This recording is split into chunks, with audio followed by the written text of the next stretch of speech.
saudara kasih dalam Tuhan. Hari ini saya akan menyampaikan apa kata firman Tuhan tentang perceraian.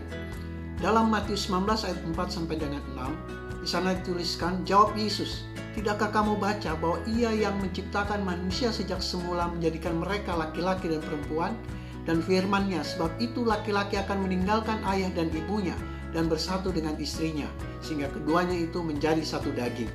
Demikianlah mereka bukan lagi dua, melainkan satu. Karena itu apa yang telah dipersatukan Allah tidak boleh diceraikan manusia. Dalam Maleakhi 2 ayat 16, sebab aku membenci perceraian, firman Tuhan Allah Israel, juga orang yang menutupi pakaian dengan kekerasan, firman Tuhan semesta alam. Maka jagalah dirimu dan janganlah berkhianat. Pandangan firman Tuhan tentang perceraian sangat tegas, bahwa Allah benci perceraian. Itu sebabnya seberat apapun perjalanan rumah tangga kita harus diperjuangkan untuk dipertahankan. Sebab konsekuensinya suatu perceraian sangatlah berat. Lalu, bagaimana dengan orang yang sudah terlanjur bercerai dan tidak mungkin bersatu kembali?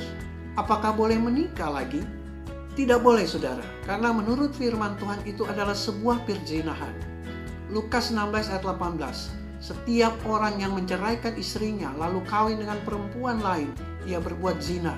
Dan barang siapa kawin dengan perempuan yang diceraikan suaminya, ia berbuat zina. Lalu apa konsekuensinya?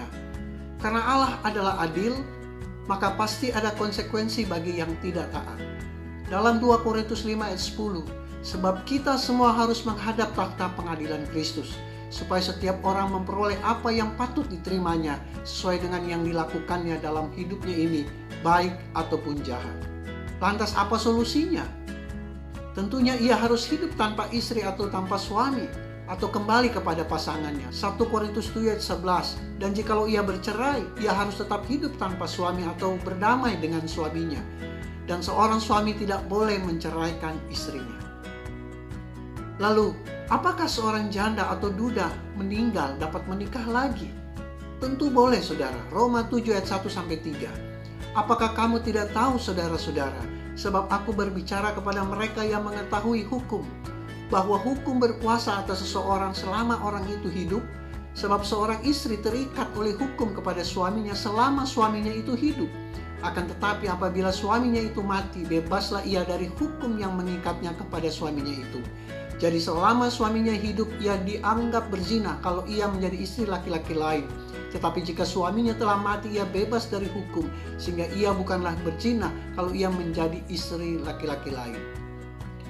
Lalu, apakah orang yang pernah menikah dengan seorang yang non-Kristen, yang pernikahannya tidak dilaksanakan di gereja, apakah dapat melakukan pernikahan kedua dengan pasangan yang baru, seorang Kristen di gereja?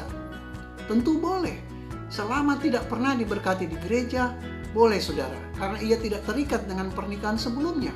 1 Korintus 7 ayat 15, tetapi kalau orang yang tidak beriman itu mau bercerai, biarlah ia bercerai. Dalam hal yang demikian, saudara atau saudari tidak terikat, tetapi Allah memanggil kamu untuk hidup dalam damai sejahtera. Lalu bagaimana dengan orang Kristen yang cerai hidup dan yang sudah terlanjur menikah lagi dan sudah memiliki anak dalam pernikahannya yang kedua? Setiap orang menghadap pengadilan Kristus.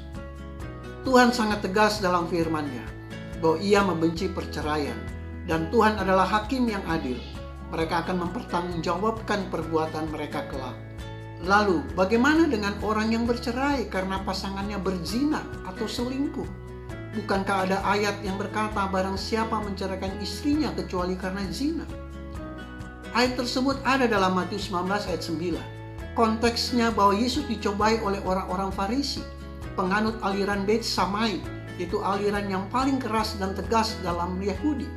Namun jawaban Tuhan Yesus kepada orang-orang Farisi jauh lebih tegas daripada pandangan Beit Shammai, bahwa apa yang dipersatukan Allah tidak boleh diceraikan manusia.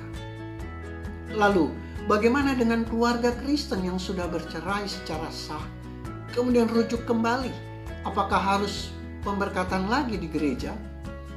Tentu, untuk kepentingan administrasi negara, gereja harus mengeluarkan kembali surat keterangan untuk kepentingan catatan sipil. Karena ketika terjadi perceraian yang sah, sudah tercatat dalam catatan sipil bukan suatu keluarga lagi. Itu sebabnya agar ada pencatatan lagi di catatan sipil, gereja harus mengeluarkan kembali surat keterangan pemberkatan kembali. Dan gereja tentunya harus mendoakan kembali keluarga yang sudah rujuk ini. Dan tentunya masing-masing gereja punya sistem administrasi yang berbeda-beda. Sebagai kesimpulan saudara, jika Bapak Ibu yang berencana untuk bercerai, urungkan niat Bapak Ibu karena Allah benci perceraian. Bapak Ibu yang sudah terlanjur berpisah, ampuni kesalahan pasanganmu dan berdamailah.